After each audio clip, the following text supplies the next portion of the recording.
Hey guys, Spence here. So, Mighty Number 9's Kickstarter started back in August in 2013. In that same year, Shovel Knight had a Kickstarter back in 2013, back in March. Between the start of Shovel Knight's Kickstarter and now, it has released the actual game, paid out its actual Kickstarter rewards, released a DLC adventure that's actually really fun, has released the game on all relevant consoles, and has a freaking amiibo! Amiibo! Why is it Mighty Number 9 like this? Mighty Number 9!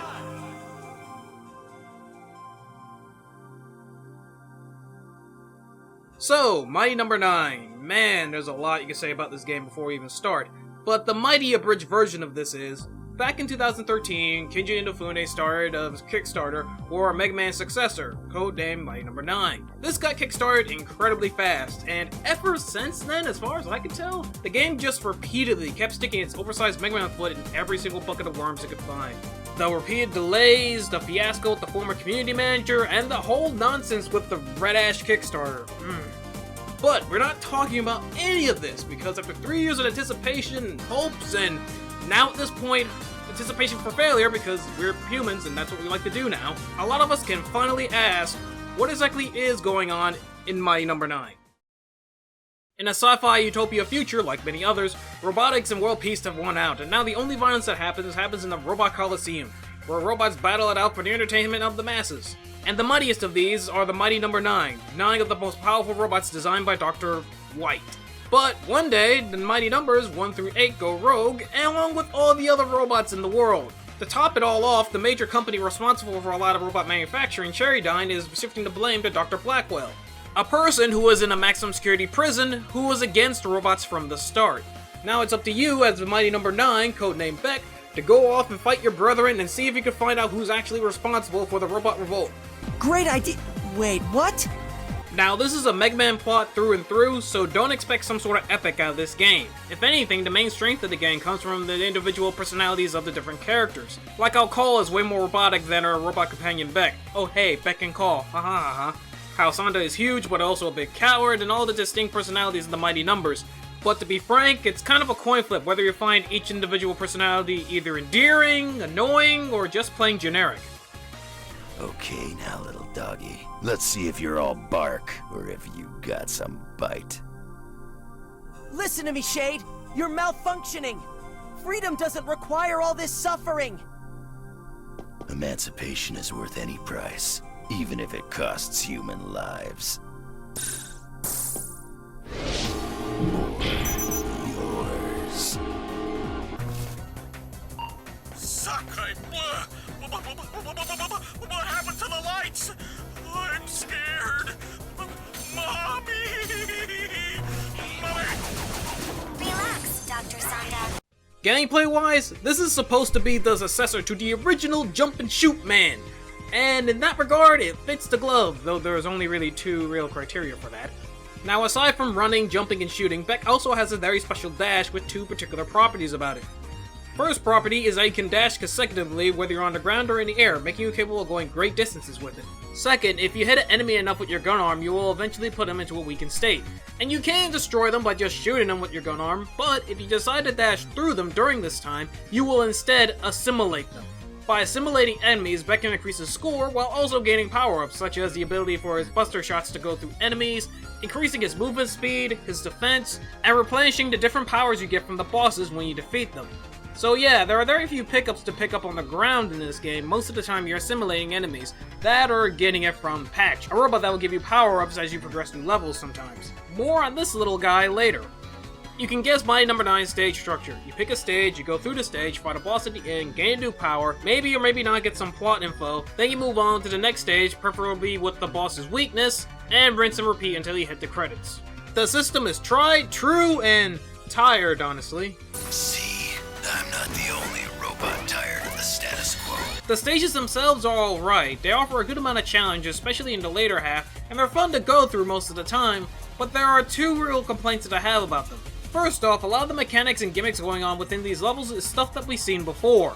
The first stage is mostly on fire, so there are fire hazards everywhere. The second stage is partially frozen, so you're slipping and sliding everywhere. There's low visibility in the third stage because the lights are flickering on and off everywhere. And the seventh stage is just Big Blue from Smash Bros. Melee, so you're jumping from car to car to get anywhere. They are executed just fine, but fact of the matter is, they really are nothing new, and don't be surprised if you happen to get a good case of deja vu if you happen to play a lot of side-scrollers. My second complaint is that in the later half of these stages, they tend to have at least one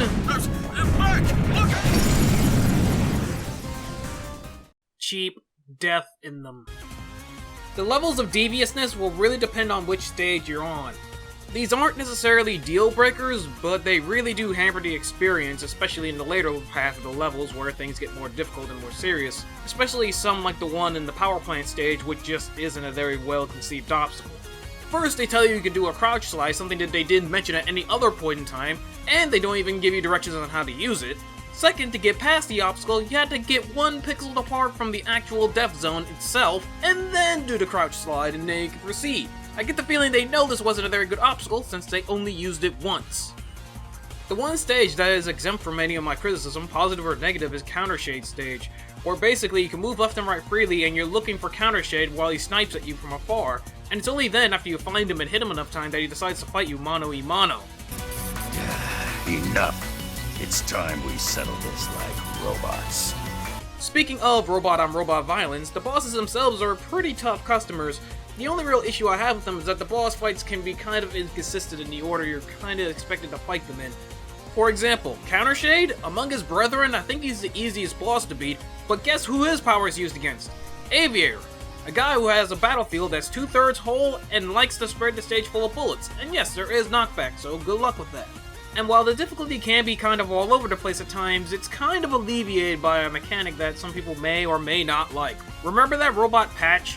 Basically, if you get a game over and decide to retry a stage, patch will start to show up more frequently throughout the level, and the items that he will give will become way more potent.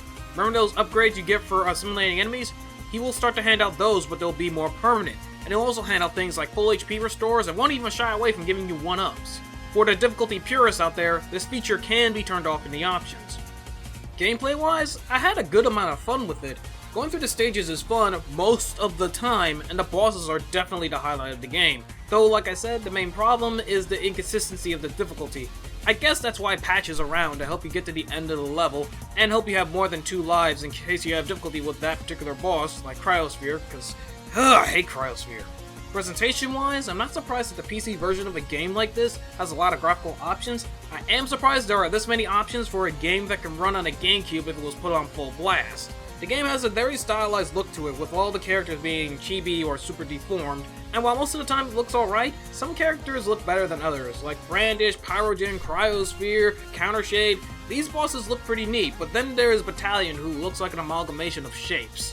On the sound front, when it comes to the voice acting, I touched on it before, but to be more frank, the voice acting itself is pretty good, it's just the voice direction is where the issues crop up.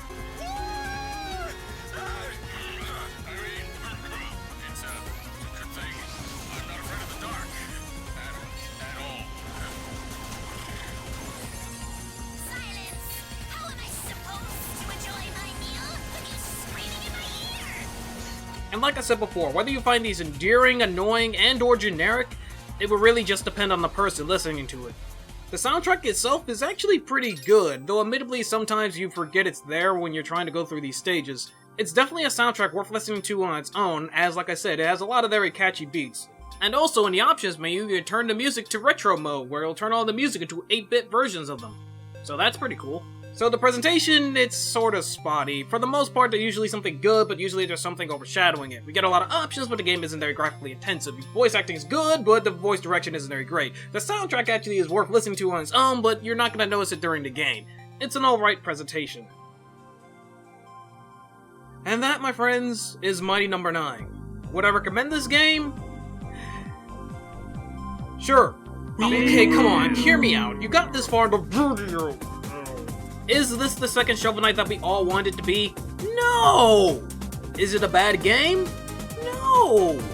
The game at worst is average, and at best it's on the better side of average, which can be pretty damning considering the negativity surrounding it.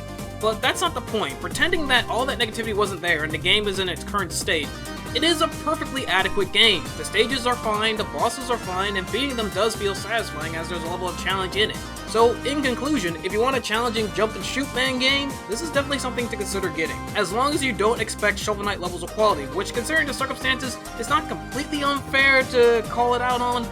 But at the same time, let's call it what it actually is. A perfectly adequate game that tries to fill in shoes of a legacy that is a bit too big for it to fill, frankly.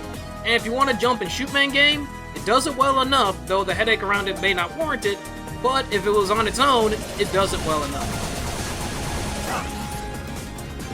Come on! Snap out of it! Now!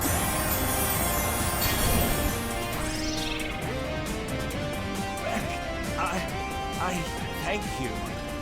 Mission clear. Hello again, thanks for watching. If you happen to like this sort of content, drop a like, comment, subscribe, and maybe tell a friend who will also be interested in this sort of content.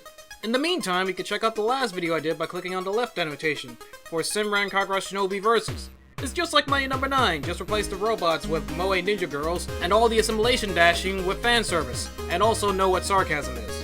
On the other hand, you want to talk about more side-scrollers that Inti Creates was involved in, then I recommend looking at Azure Striker Gumball. You click on the right annotation and go there.